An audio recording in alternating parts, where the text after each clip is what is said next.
Malta qed tospita l-20 edizzjoni tal-Corporate Registers Forum, konferenza internazzjonali li qed tlaqqaf fiha 200 delegat minn madwar 40 pajjiż minn madwar id-dinja.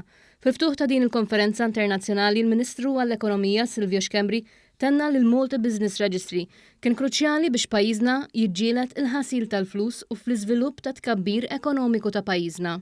Kella numru ta' sfidi, primarjament meta Malta tpoġġiet fuq il-lista il-Griża fejn hemmhekk il-Malta Business Registry kienet ċentrali sabiex naraw li Malta toħroġ fl-inqas minn possibbli minn fuq din il-lista.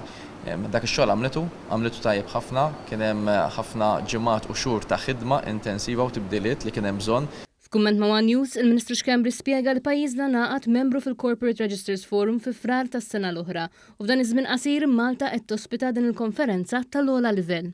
Tant kemm issa ġie rikonoxxut li mhux biss pajjiżna ħareġ fl-inqas żmien possibbli fuq il-lista l-Griża, iżda llum qegħdin nospitaw sena u nofs wara biss li Malta daħlet membru fil-organizzazzjoni internazzjonali li tospita ir-reġistri ta' madwar id-dinja kollha fiha li l-annual meeting tagħhom isir propju ġewwa pajjiżna sabiex jużaw lil pajjiżna u x-xogħol li għamlet il-Malta Business Registry. Nistgħu ngħidu fi żmien relattivament qasir ħafna issa jibda jkun ta' eżempju anke l pajjiżi oħrajn biex huma wkoll jagħmlu dak li għamilna aħna ġewwa pajjiżna.